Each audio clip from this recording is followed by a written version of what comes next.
Yo, what's up, Country K? Hey, it's Jay of the People. And you're not experiencing the podcast. My man, pleasure.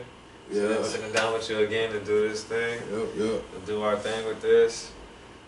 This is like another side venture that we get into off with the podcast, where we really just essentially focus on, we do the music, we do the vibe reviews, and now we've been starting to do the movie reviews, and it's kind of just really, encompassing everything that we really trying to do with this whole thing as a whole. Like, me and you are both really into movies. We got our things that we're trying to work on the side off top. So it's a movie review portion of this program. Yeah, the name's a working title right now. You know what I'm saying? We ain't really got that name down yet, but when we do, we're gonna definitely make a flyer or something like that. But yeah, besides all that, so just to get straight to the movie we're reviewing this time is dang it, it's a mouthful. It's a mouthful. It's Words on Bathroom Walls. Thank you. Words on Bathroom Walls. It's released by LD Entertainment and Roadside Attractions. Yep. Tentatively supposed to be released on the 21st, August 21st. So make sure we can just jump into it. But it's coming out August 21st, and we can just kind of dive into it. It's just. So the movie's basically centered around this high school kid, young, maybe like 10th grade?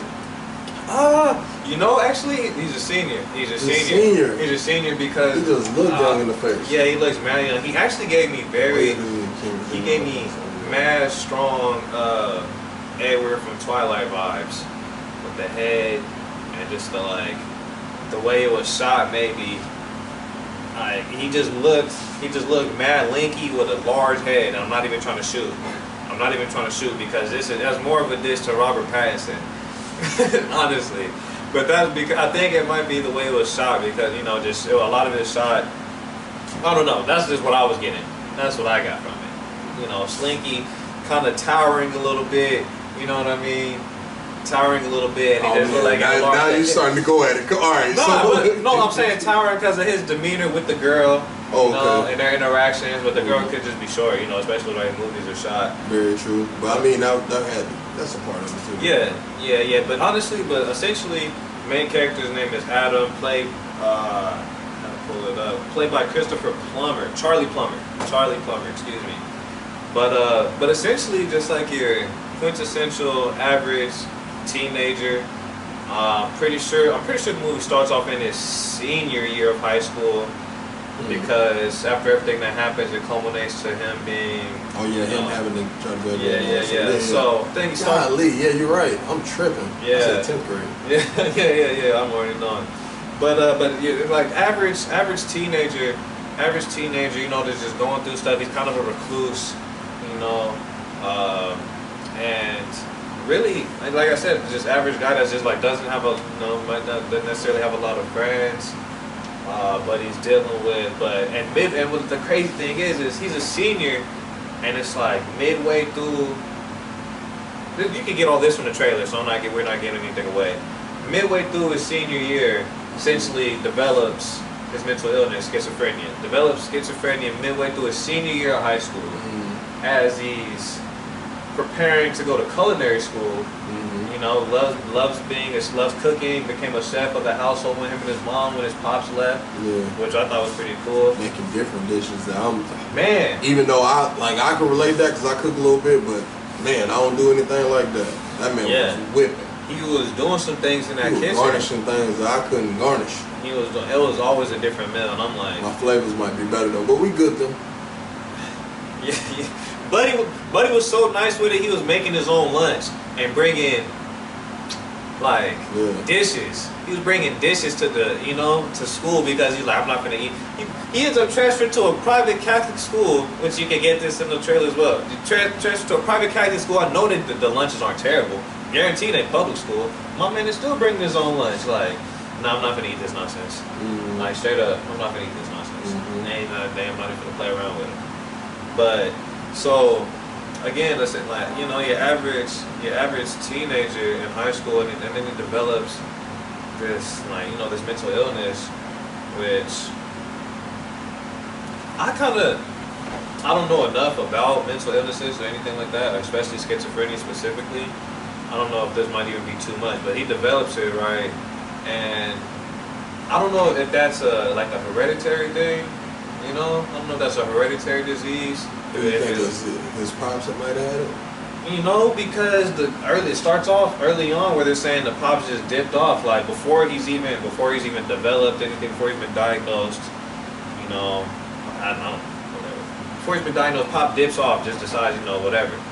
They don't go. There's no more talk about it, but I don't know if that might have been something. It was something that interested me because the little I do know about mental illnesses are just, some psychology stuff I'm taking in college. It's like a lot of that stuff is hereditary. A lot of the real serious stuff, like even I don't even want to shoot them off the top of my head because I'm not gonna be wrong. But you gotta think about it though.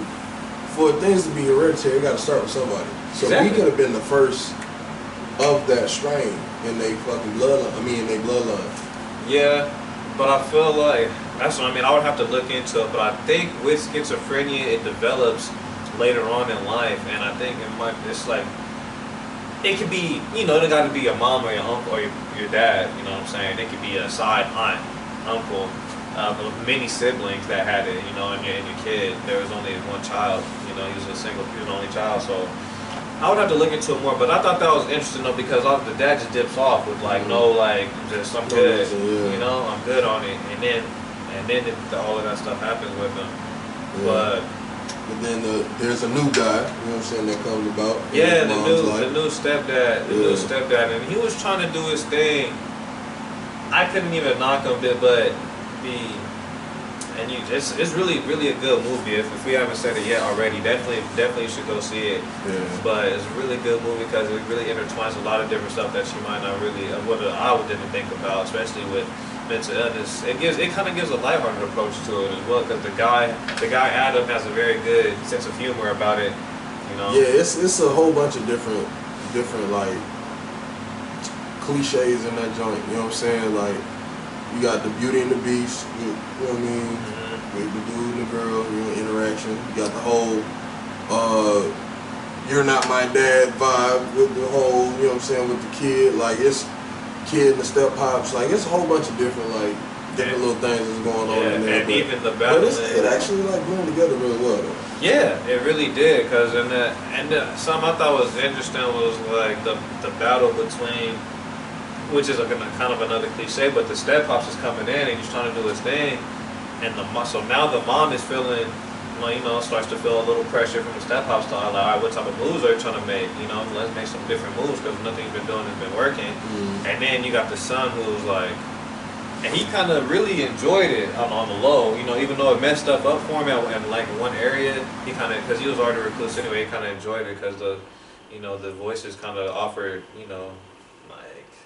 different personalities or something for him, like things that he wouldn't necessarily think himself. They were, they'll push him cool out, or I'm finna bash somebody's head in, what I'm saying, or hey, she's ready, what I'm saying, you know what I mean? Yeah. So he kind of liked her. Yeah. So it's like he kind of liked him, but the mom is stressing so hard, like we want to get you better, but he already has it in his mind that he's uncurable. They've already told him there's this percentage of y'all that are incurable and you're just probably in that one.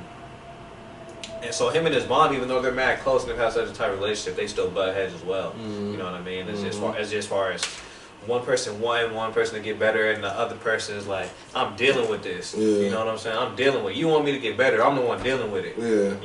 Yeah. And so the movie shows even that strain in the relationship. It's really good. It taps into a lot of different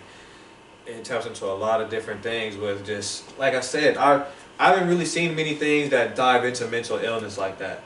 One thing that movie taught me is there's so many different levels and different parts to mental illness. Yeah. I mean, it is a few different movies like A Beautiful Mind that's about mental illness, yeah, stuff like that. Radio. Throughout the years, radio. You can go to different movies. Rain Man. But Elephant Man too. I mean, again, it's a whole bunch of different movies. Yeah. You know what I'm saying? But this right here let me know like a different level, because I thought schizophrenia was like outbursts and like uncontrollable like movements and stuff. Yeah. So for him to see and hear, that's a whole different level. Yeah, I think a lot of whole different level than what I was accustomed or even. I think the norm is like they hear stuff. They just hear stuff. But his was like he's seeing and hearing. And the crazy thing was, to me, it was that's why I said it was lighthearted, because it was like he really kind of had a handle on it to an extent. Like he didn't really, you know, he would lose focus to like in the real world, you know what I mean, because he's so engaged with the things that he's seeing and seeing, because that's real to him. You know what I mean? So it was like it disengaged him with like the real world, but he was still like, you know, he was still very like, yeah, like, you know, he would see something over there and he was like, yeah. You know, but he wasn't like like you're saying, like my idea of schizophrenia was like you're like kind of a form of Tourette's, but even stronger though. You know what I mean? Like you're talking to yourself because there's so many voices jumping in your head. Like these were like, you know, it seemed like to me he had a great handle on it. You know, for him to just develop it, even though it was like, you know, running rampant through his life, he didn't know how to deal with it. You know how to express himself, but it's like I thought they showed him just taking it like a champ, I guess, for lack of a better term or lack of a better phrase. He was just doing his thing, and he really didn't. That was the thing. He didn't mind kind of being on his own, you know, and talking to those voices and having those voices, because those voices was like his people, you know, and especially the way they shoot it, the way they, you know, portray the characters, portray the voices, you know what I mean? Like it's them popping up. It's done very, very well.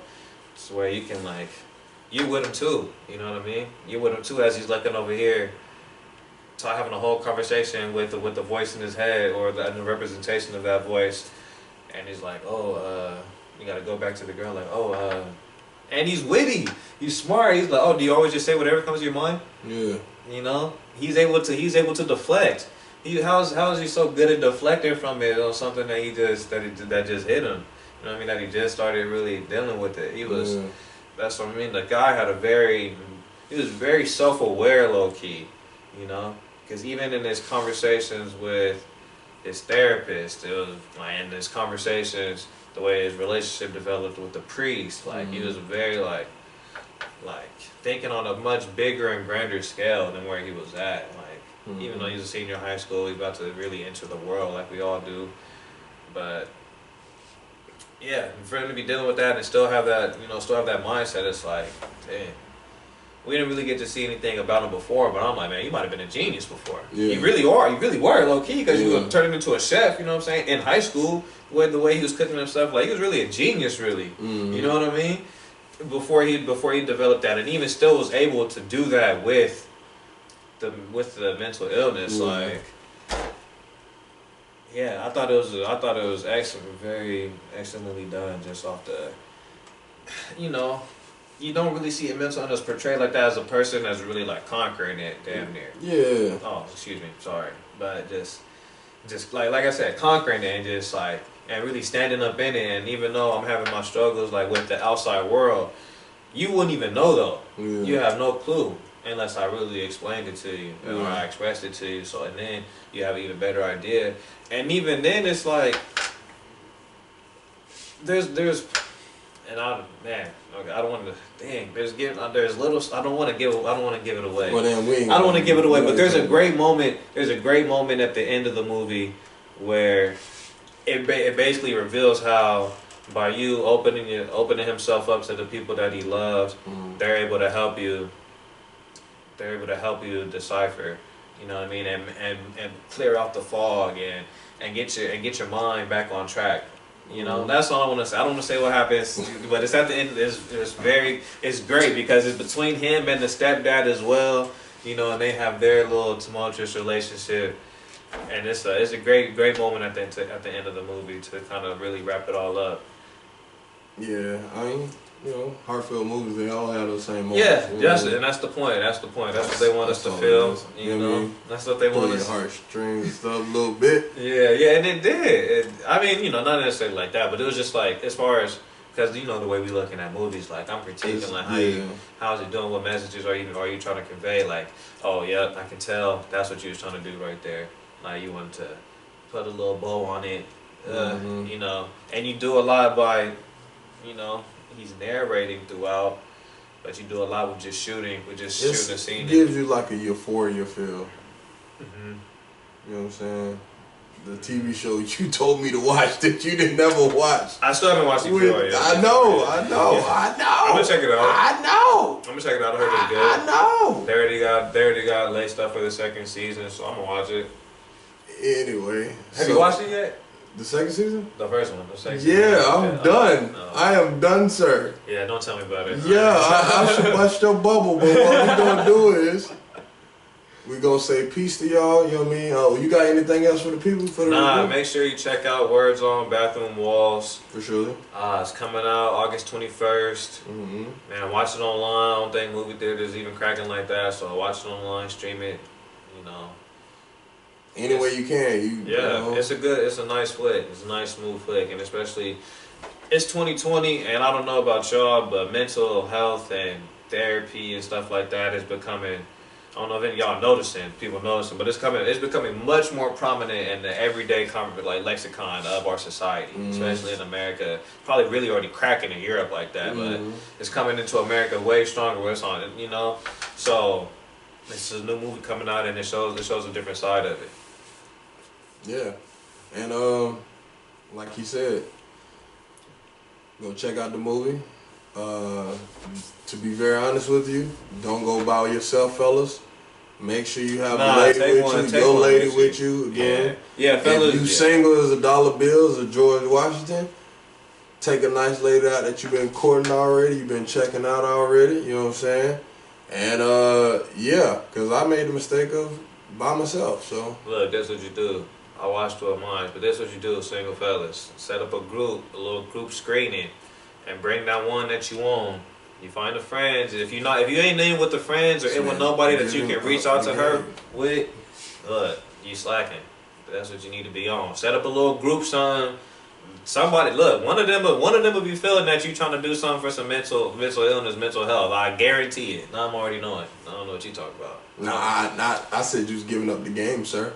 Yeah, I am. If you don't know that, that's so bad. Yeah, exactly. That's the easiest play in the world. Like, come on, man. Come on. Go watch that. Get them streams up. Come on. No, all right. Anyway, I'm done. All right, so yeah. Peace to y'all.